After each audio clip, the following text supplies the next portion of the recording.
മലപ്പുറത്ത് പോലീസ് ചോദ്യം ചെയ്യാൻ വിളിപ്പിച്ചയാൾ പോലീസ് സ്റ്റേഷനിൽ കുഴഞ്ഞു വീണ് മരിച്ചു. പന്തല്ലൂർ കടമ്പോട് സ്വദേശി മൊയ്തീൻകുട്ടി ആലുങ്ങൽ ആണ് മരിച്ചത്. പാണ്ടിക്കാട് പോലീസാണ് യുവാവിനെ ചോദ്യം ചെയ്യാൻ വിളിപ്പിച്ചത്. പോലീസ് മർദ്ദനമാണ് മരണകാരണമെന്ന് ബന്ധുക്കൾ ആരോപിച്ചു. ശരീരത്തിൽ മർദ്ദനമേറ്റ പാടുകൾ ശ്രദ്ധയിൽപ്പെട്ടിട്ടില്ലെന്നും യുവാവ് ഗുരുതരമായ ഹൃദ്രോഗമുള്ളയാളാണെന്നും ഡോക്ടർ മാത്യൂസ് പോൾ പറഞ്ഞു. ഷഹദ് റഹ്മാൻ മലപ്പുറത്ത് നിന്ന് ചേരുന്ന വിവരങ്ങളുമായി. ഷഹദ്, എന്താണ് വിശദാംശങ്ങൾ? കഴിഞ്ഞ ദിവസമായിരുന്നു വേണു ഒരു ഉത്സവം ആ നാട്ടിൽ നടന്നിട്ടുണ്ടായിരുന്നത്. ഇതുമായി ബന്ധപ്പെട്ട് കഴിഞ്ഞ ദിവസം ചില സംഘർഷങ്ങളും ആ മേഖലയിൽ ഉണ്ടായിരുന്നു.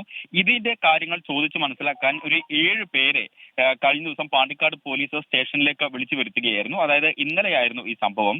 ഈ 7 പേരിൽ ഒരാളായിട്ടുള്ള ആളാണ്, അതായത് പന്തല്ലൂർ കടമ്പോട് സ്വദേശി മൊയ്തീൻകുട്ടിയാണ് ഈ സ്റ്റേഷനിൽ എത്തിയ ഉടനെ കുഴഞ്ഞു വീണത് എന്നുള്ള ഒരു വിവരമാണ് നിലവിൽ നമുക്ക് ലഭ്യമാകുന്നത്. എന്നാൽ ഇവരുടെ ബന്ധുക്കളൊക്കെ തന്നെ ആരോപിക്കുന്നത് ഈ സ്റ്റേഷനിൽ എത്തിയ ഘട്ടത്തിൽ പോലീസ് ഒന്നും തന്നെ ചോദിക്കാതെ ഇവരെ വലിയ രീതിയിൽ മർദ്ദിക്കുന്ന ഒരു സാഹചര്യം ഉണ്ടായിരുന്നു എന്നുള്ളതാണ്. എന്നാൽ പോലീസിന്റെ ഭാഷ്യം സ്റ്റേഷനിൽ എത്തി കുറച്ച് കഴിഞ്ഞപ്പോൾ തന്നെ ഇത്തരത്തിൽ ദേഹാസ്വസ്ഥം അനുഭവപ്പെട്ടതിനെ തുടർന്ന് കുഴഞ്ഞു വീഴുകയായിരുന്നു. പിന്നീട് തൊട്ടടുത്ത ആശുപത്രിയിൽ എത്തിച്ചു എന്നുള്ളൊരു കാര്യമാണ്. എന്നാൽ അദ്ദേഹത്തെ പരിശോധിച്ച ഡോക്ടർ ഇപ്പോൾ പറയുന്നത് നിലവിൽ അദ്ദേഹത്തിന് ഗുരുതരമായിട്ടുള്ള ഹൃദ്രോഗിയാണ് അദ്ദേഹം എന്നുള്ള കാര്യമാണ്.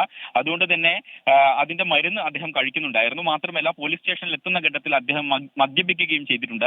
ഇതാകാം ഒരുപക്ഷെ മരണകാരണം എന്നൊരു കാര്യമാണ് ഡോക്ടർ വ്യക്തമാക്കുന്നത്. അതോടൊപ്പം തന്നെ മർദ്ദനമേറ്റ പാടുകളൊന്നും ശരീരത്തിലില്ല എന്നൊരു കാര്യവും ഡോക്ടർ പറയുന്നുണ്ട്. എന്തായാലും കുടുംബം നിലവിൽ ആരോപിക്കുന്നത് ഈ ഗുരുതരമായ അസുഖമുള്ള ആളാണെന്ന് നേരത്തെ തന്നെ പോലീസിനെ അറിയിച്ചതാണ്. എന്നിട്ടും അദ്ദേഹത്തെ ഗുരുതരമായി മർദ്ദിക്കുന്ന ഒരു സാഹചര്യം ഉണ്ടായിരുന്നു. അത് കണ്ടു, കൂടെ ഉണ്ടായിരുന്ന ആളുകൾ കണ്ടു എന്നതടക്കമുള്ള കാര്യങ്ങളാണ് പ്രധാനമായിട്ടും ആരോപിക്കുന്നത്.